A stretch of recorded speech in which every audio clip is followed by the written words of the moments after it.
Welcome to Telangana వెలుగు. నేను మీ రాజు.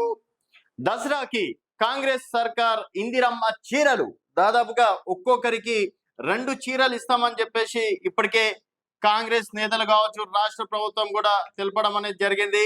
So 15వ తేదీ నుంచి సెప్టెంబర్ 15వ తేదీ నుంచి ప్రతి మహిళకి 2 చీరలు చొప్పున ఇవ్వాలి అని చెప్పేసి కూడా ఆర్డర్స్ ఇచ్చారు. సో 15వ తేదీ నుంచి చీరల పంపిణీ కార్యక్రమాలు జరుగుతాయని చెప్పేసి అన్నారు.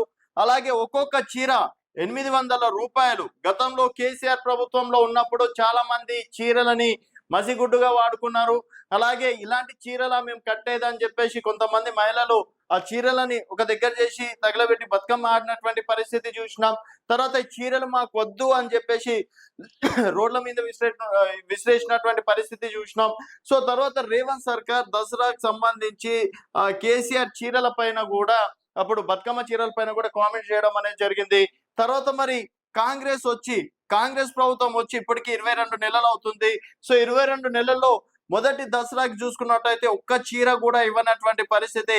ఇప్పుడు ఈ దసరాకు మాత్రం 2 చీరలు ఇస్తున్నామని చెప్పేసి కూడా ప్రకటించడం అనేది జరిగింది. మంత్రి సీతక్క గారు కూడా చెప్పడం అనేది జరిగింది. మేము ఏ విధంగా అయితే చీరలు కట్టుకుంటామో ప్రతి మహిళ కూడా దసరాని పండగలాగా చేసుకోవాలని చెప్పేసి కూడా అలాంటి చీరలే ఇస్తామని చెప్పేసి అన్నారు. ఇక్కడ ట్విస్ట్ ఏంటంటే కేవలం 60 లక్షలు చీరలు మాత్రమే ఆర్డర్ చేశారు. కేవలం ఇందులో మరి 25 లక్షల మంది మహిళలకు మాత్రమే చీరలు ఇచ్చే అవకాశాలు ఉన్నాయని చెప్పేసి అంటున్నారు. బట్ ఇప్పుడు తెలంగాణ రాష్ట్రంలో దాదాపుగా 2 కోట్లకు పైగా మహిళలు ఉన్నట్టు కూడా తెలుస్తుంది. రీసెంట్ గా వాళ్ళు చేసినటువంటి కులగణలో కూడా ఇదే తేలడం అనేది కూడా జరిగింది. మరి ఇప్పుడు ఈ చీరలు ఎవరికి అంటే సహకార సంఘంలో మహిళల గ్రూప్, అంటే ప్రతి ఊర్లలో గ్రూప్స్ ఉంటాయి. మహాలక్ష్మి గ్రూప్ అని చెప్పేసి, తర్వాత మహిళా సంఘాల గ్రూప్స్ ఉంటాయి, కొన్ని డాక్రా మహిళా గ్రూప్స్ ఉండడం అనేది జరుగుతుంది. సో ఎవరైతే గ్రూప్ సభ్యులు ఉంటారో కేవలం సహకార సంఘంలో కావచ్చు, మహాలక్ష్మి గ్రూపులు కావచ్చు, తర్వాత ఊర్లలో ఉన్నటువంటి గ్రూప్లలో ఉన్నటువంటి మహిళలకు మాత్రమే ఈ చీరలు ఉంటాయి. ఒక్కో మహిళకి 2 చీరలు ఇస్తారు, అంతేగాని ప్రతి ఒక్కరికి కాదు అని చెప్పేసి ఒక వార్తలు రావడం అనేది కూడా జరుగుతుంది. ఎవరైతే సహకార సంఘాలలో ఉంటారో వారికి మాత్రమే చీరలు, మిగతా వారికి లేదు అన్నట్టు కూడా చెప్తున్నారు.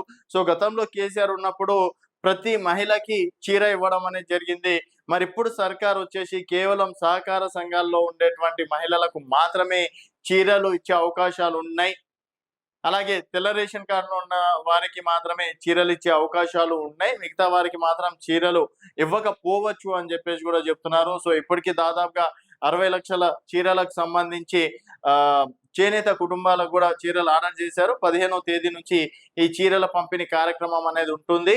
మరి కండిషన్స్ అప్లై లాగా కేవలం కొందరు, అంటే సహకార సంఘాల్లోనూ డ్వాక్రా సంఘ మహిళలకు కావచ్చు, తర్వాత ఇతర మహిళలకు మాత్రమే ఈ చీరలు పంపిణీ కార్యక్రమం ఉంటుంది. వేరే వాళ్ళకి మాత్రం చీరలు ప్రస్తుతం ఇచ్చే పరిస్థితిలో లేరు అంటూ వార్తలు వస్తున్నాయి. మరి అందరికి ఇస్తారా, లేకపోతే కొందరికి మాత్రమే ఇస్తారా? ఇక్కడ కొందరికి ఇచ్చి కొందరికి ఇవ్వకపోతే మళ్ళీ అదో రకంగా బజ్నామే. ఎందుకంటే మహిళలు చీరల విషయంలో, బంగారం విషయంలో చాలా జాగ్రత్తగా ఉంటారు. ఇంట్లో పరిస్థితులు చూసుకున్న చీరల విషయంలో, బంగారం విషయంలో కూడా చాలా వరకు కొట్లాటలు అవుతాయి, కొన్ని చోట్ల కొట్లాటలు అవుతాయి. సో మరి రేవంత్ సర్కార్ ఇలాంటి విషయంలో ఎలాంటి జాగ్రత్తలు తీసుకొని, ప్రభుత్వం ఎలాంటి జాగ్రత్తలు తీసుకొని మహిళలకు చీరలు ఇస్తుంది అనేది వేచి చూడాల్సిన విషయం. చూస్తూనే ఉండండి తెలంగాణ వెలుగు.